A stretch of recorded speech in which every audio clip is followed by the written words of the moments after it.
The views and opinions expressed do not necessarily reflect those of Access Fort Wayne, the Allen County Public Library, or any other supporting groups. If you'd like to produce a show, call us at 260-421-1250.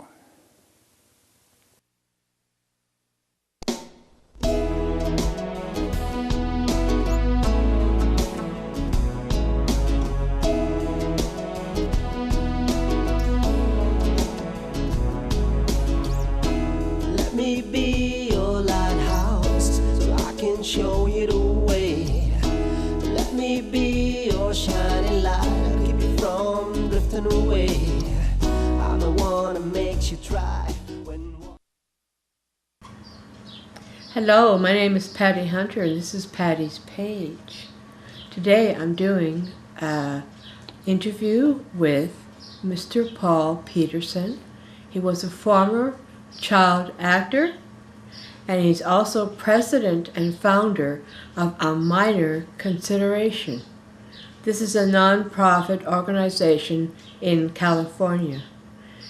Paul is and was an actor, still is an actor, author and advocate for the children who were in the movies or TV. So I'll see you in a couple of seconds and we'll be talking with Paul.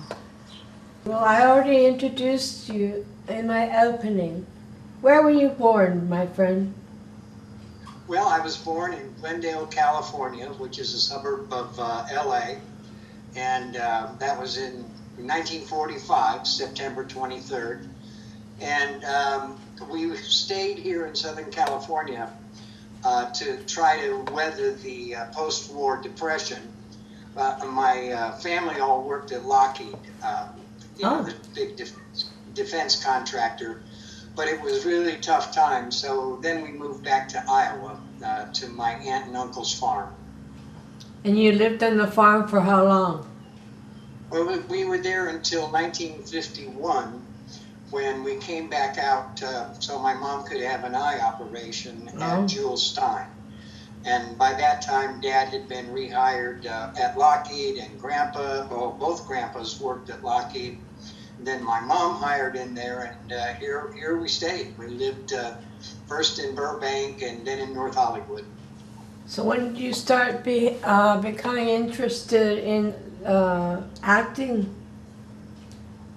Well, Patty, I always try to tell the truth. You know, Right. I got interested in performing because my mom was bigger than me. I was taking endless lessons, both me and my sister Pam, you know, singing and dancing and piano lessons, all that stuff. But that was just part of, you know, childhood. So you had a little stint with the Mickey Mouse Club thing? Well, it was a very brief stint. What happened was Pam and I had performed at the Hollywood Bowl and, of course, in church, and people seemed to like our singing. And then came a day in 1955 when Disney sort of let all of the drama and dance teachers in LA know that there would be open auditions at Disney Studios for a new show called the Mickey Mouse Club. And Mom drove me over, and I went through the audition day. There were about 2,500 boys, 2,500 girls, and out of that first group, they hired 16 people to be Mouseketeers, and I was one of them. And what happened? Well, I was, 9 years old and all boy, and I didn't know that kid actors weren't supposed to be kids. I was, my third grade teacher called my behavior abominable. Normal. And even though I was in, a nice group of people at a beautiful studio, I was a 9-year-old boy, and there were lots of things to see and do. And the easiest part of the job was singing and dancing and learning routines. But after 7 weeks, after we opened Disneyland, which opened in July of that year, and danced at the Mickey Mouse Club Theater, I was fired for conduct unbecoming a mouse. Oh, you poor thing. Oh, but that spunk carried you through all your life. I think so. Not much really has changed. I was a handful then, and a lot of people during my activism will tell you to this day that I'm still a handful. It's just part of my personality. It's not that I'm undisciplined, but I kind of go my own way. After the Mickey Mouse Club firing, by that time I had an agent. You had to have an agent in the state of California, and my agent's name was Lola Moore. And she was a big, heavy-set lady, well-known in town. And she had me going out on interviews, which my mom loved. And they were always after school. And by the time the Mouseketeers came on the air in September, I had already landed a national commercial. So I was a working actor then for the next few years, doing projects that got bigger and bigger and bigger. How old were you when you became Jeff Stone? Well, I was 12 at that time. That was 1958. But by that time, I'd done a big movie like Houseboat with Cary Grant and Sophia Loren. Oh. I'd done Playhouse 90s, something called Circle of the Day with Michael Rennie and James Mason. I did 3 or 4 movies, a couple more national commercials like Manners the Butler. This was for the napkins that didn't slip off your lap. In any event, when the auditions over at Screen Gems came up for the Donna Reed Show, I was already a pretty well-established young actor. And Shelley Fabre and I, the previous year, had tried to become cast on the Sherry Lewis Show. Oh, boy. And we were brother and sister, and we had our act down. So our test for the Donna Reed Show went really well, and we were both hired. Being a former child actor, how were you treated? Well, actually very well. Look, I have no complaints. The discipline, once I learned my lesson, having been fired, I was a pretty disciplined kid actor, and I understood my role. Actors go to work in the morning to lie about their feelings and speak other people's words. That's what actors do. And I would really get into the parts I was allowed to play, particularly in Houseboat, which was a wonderful experience. I liked my studio teachers, and once I landed the job on the Donna Reed Show, I had a great tutor, Dr. Lillian Barkley.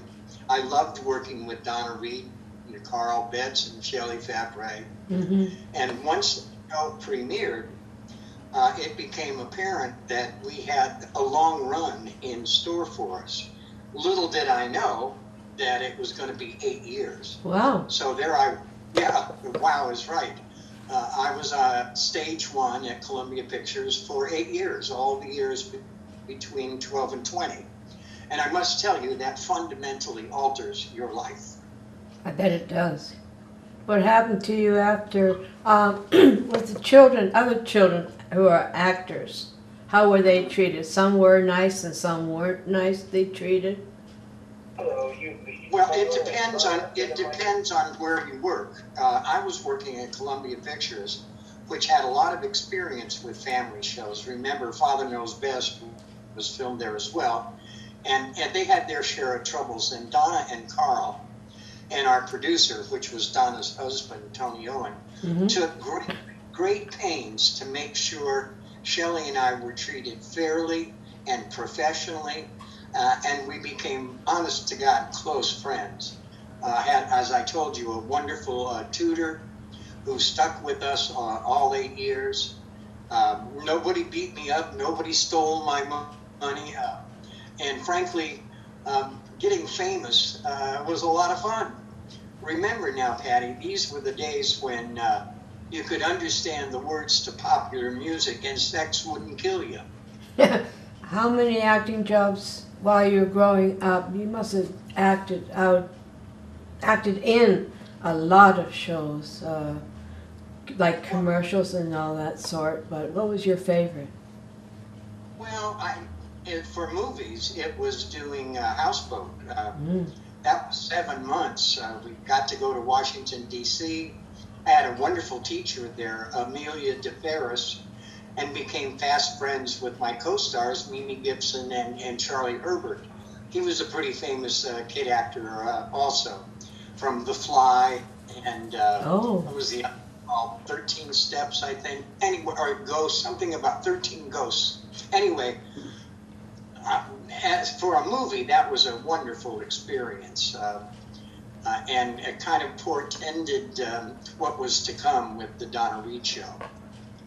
So when you hit your 20s, what happened to you? Yeah, what happened to me? I asked myself that question many times. The kid actors' careers are necessarily limited by their childhood. And I didn't understand how the work suddenly evaporated. When it didn't suddenly evaporate, it gradually became nothing. In 1966, I worked 16 weeks. The next year, 8 weeks. The year after that, 4 weeks.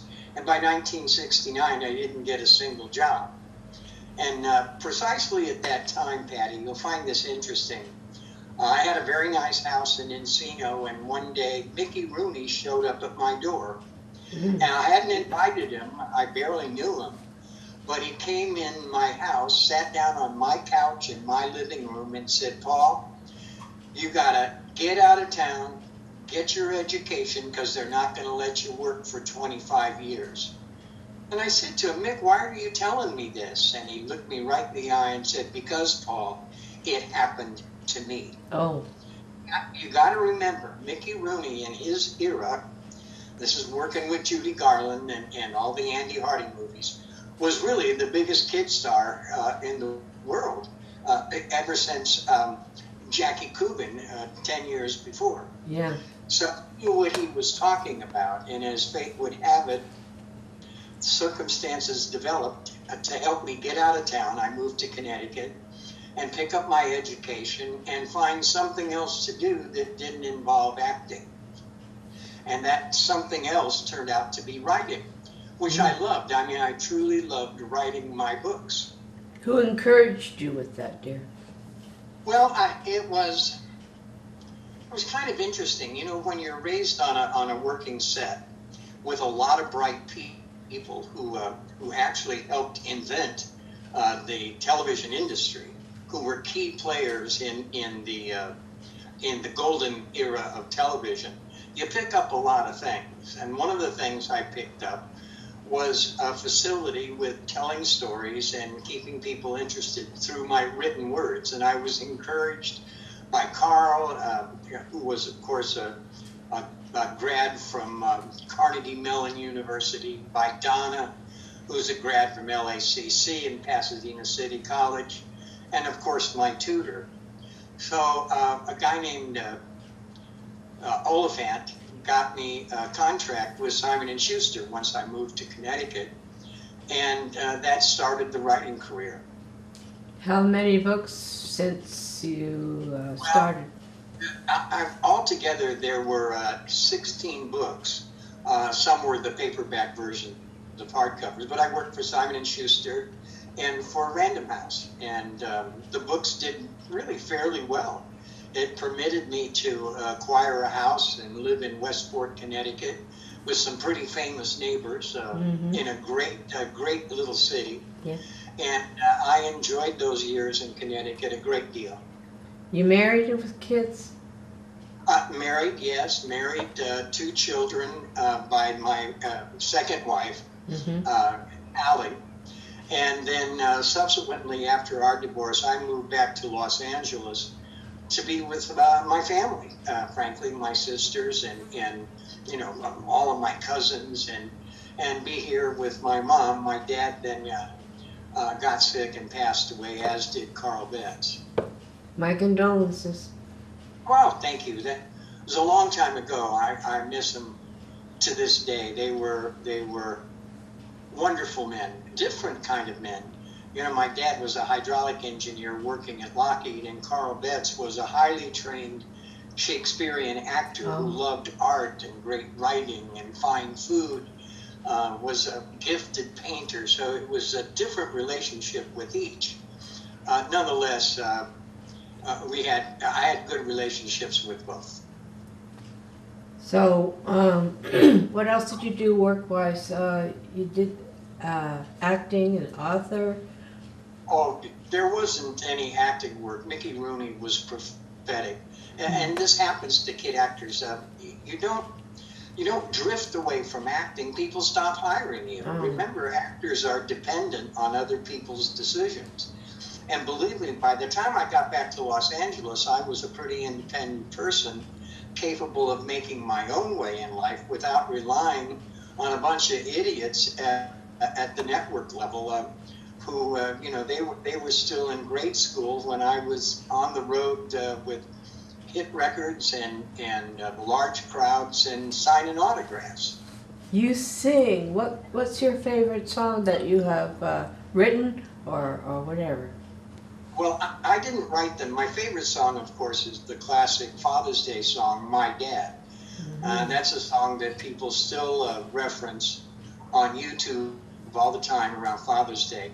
And that was written by Barry Mann and Cynthia Weil, who were gifted songwriters. And I think that was my favorite singing experience, although it was fun to have Carole King write a song for me and Brian Wilson from the Beach Boys. Jeff, why don't you do the number for your dad? We'll back you up, won't we, fellas? Sure. I can't.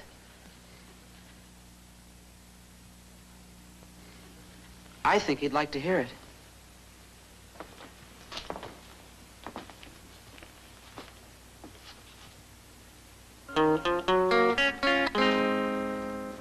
He isn't much in the eyes of the world. He'll never make history. No, he isn't much in the eyes of the world, but he is the world to me. My dad. Now here is a man. To me he is everything strong. No, he can't do wrong. My dad. My dad. Now he understands.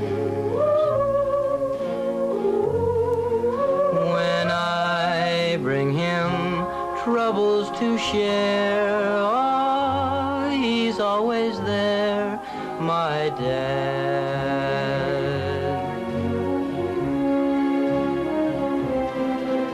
When I was small, I felt 10 feet tall. When I walked by his side, and everyone would say, that's his son, and my heart would burst with pride. My dad, oh, I love him so. And I only hope that someday my own son will say, my dad. Now here is a man.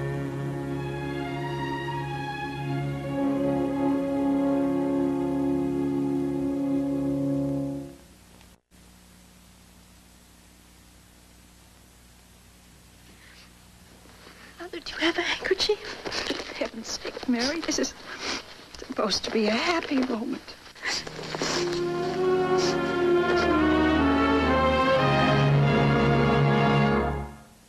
When did you become a child advocate and why? Well, it's actually, it's kind of a long story.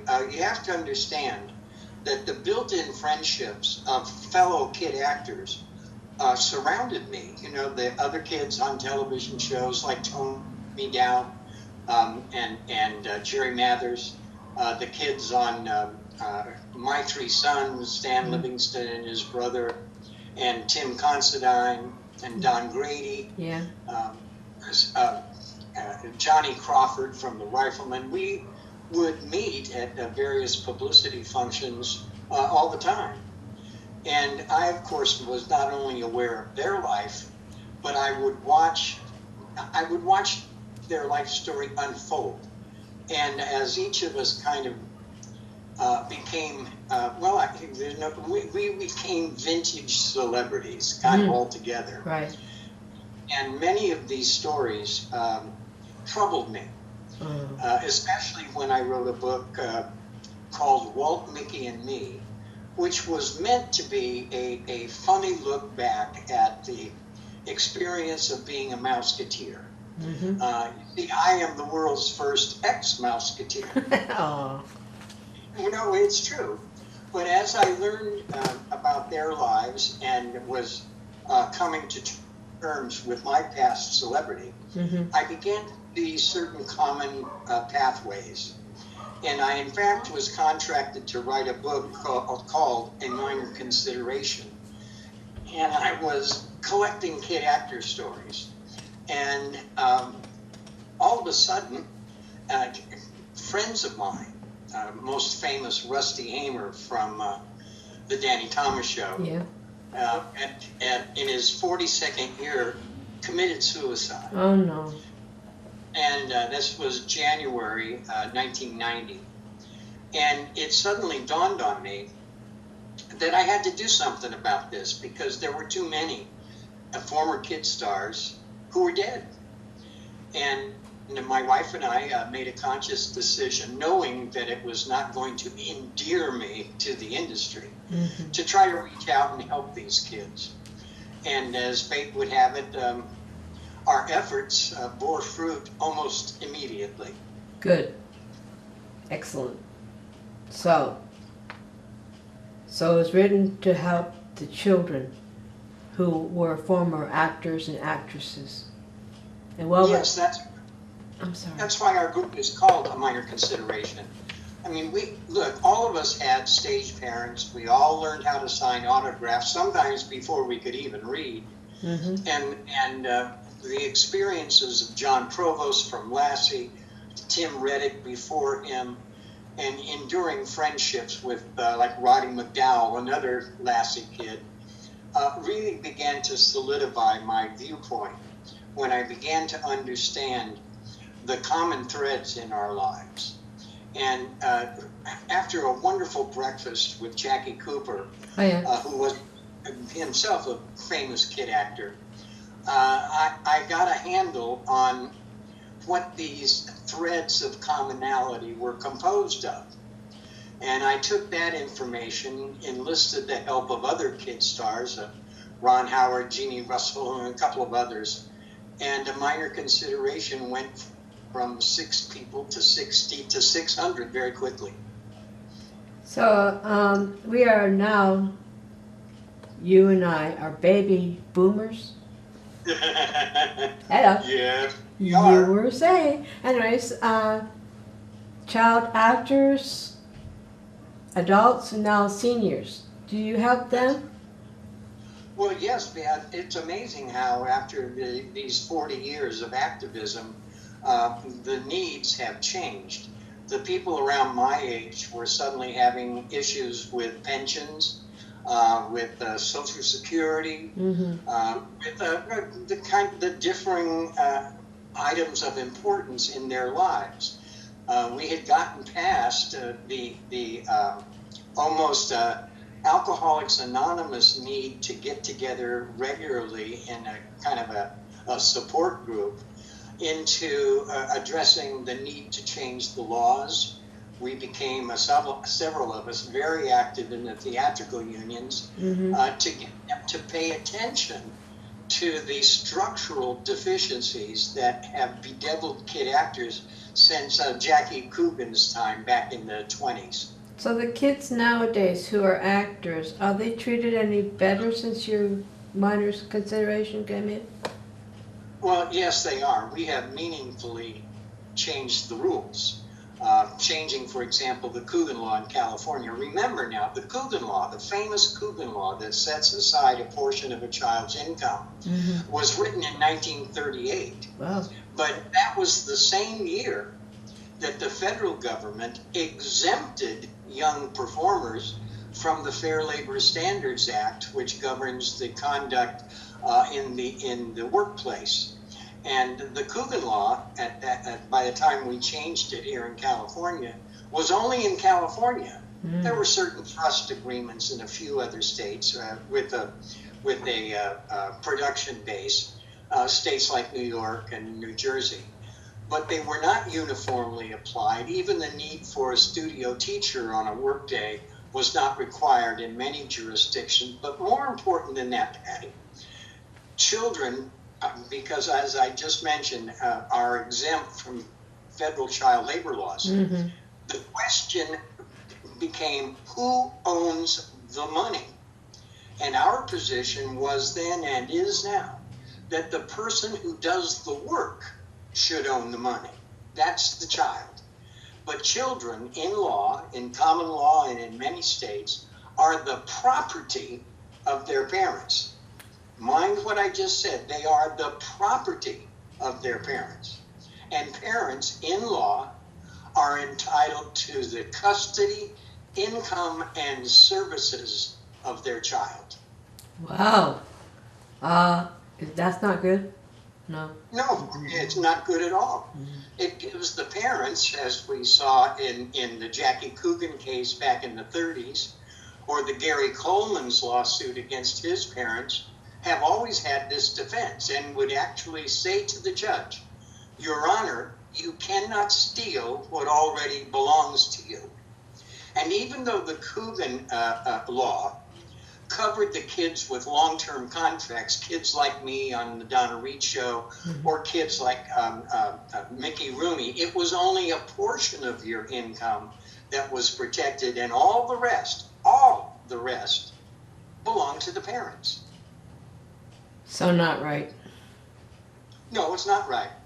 But we changed the law in California, which is a good model for all the rest of our states to adopt, was that parents with a working child in a high-profile business become not just parents, but trustees of the child's estate. And they are duty-bound to protect that income, to promptly file federal income taxes, for example, to guard against rapacious agents or managers. They're required in California to follow guidelines. But you see, the same bedeviling question that we finally addressed in California exists in many states. Like in North Carolina, for example, where many movies featuring children, they're the home base for, brags about their absence of child labor laws. That's not. So you do. This is the truth. You have the specter of a 9-year-old like Drew Barrymore doing Firestarter, working 20-hour days for money that doesn't belong to them. Slavery. And in Drew's case, it led to addiction before the age of 20. Oh my goodness. Did you know that I interviewed Lauren Chapin? Lauren Chapin's been my friend since 1958. She's a sweetheart. I also interviewed Tony Dow and Jerry Mathers. Yeah, great, wonderful. And now I'm interviewing you, my friend. Yes, indeed. Well, I must confess that one of the surprises of heading up this foundation of ours, and we are a foundation, tax exempt, 501c3, was finding out how many other children in our society also are exempt from child labor laws. Wow. For example, the 800,000 children who pick our crops. Kids in agriculture are also exempt from federal child labor law. And they're Because most... back in 1938, there were two classes of children, hundreds of thousands in number, who worked on family farms. That's one thing. But what about all those kids who delivered William Randolph Hearst's newspapers? That's why the exemption is called the Newsy exemption.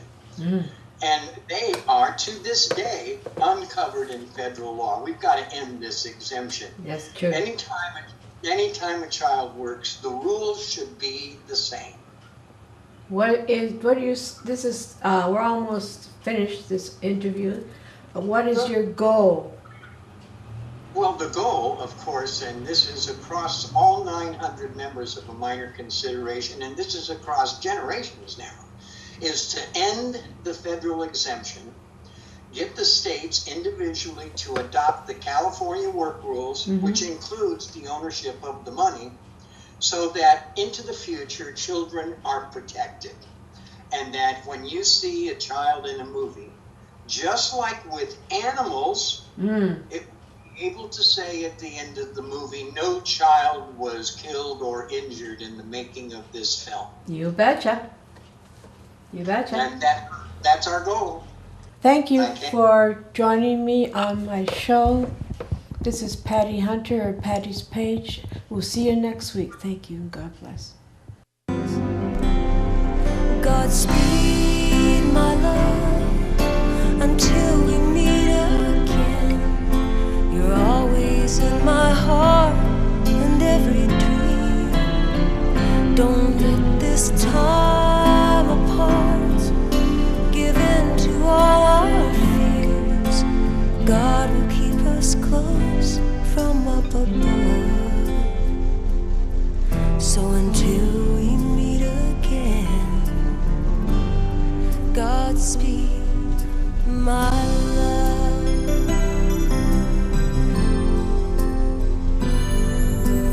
God is with us always for the rest of our lives.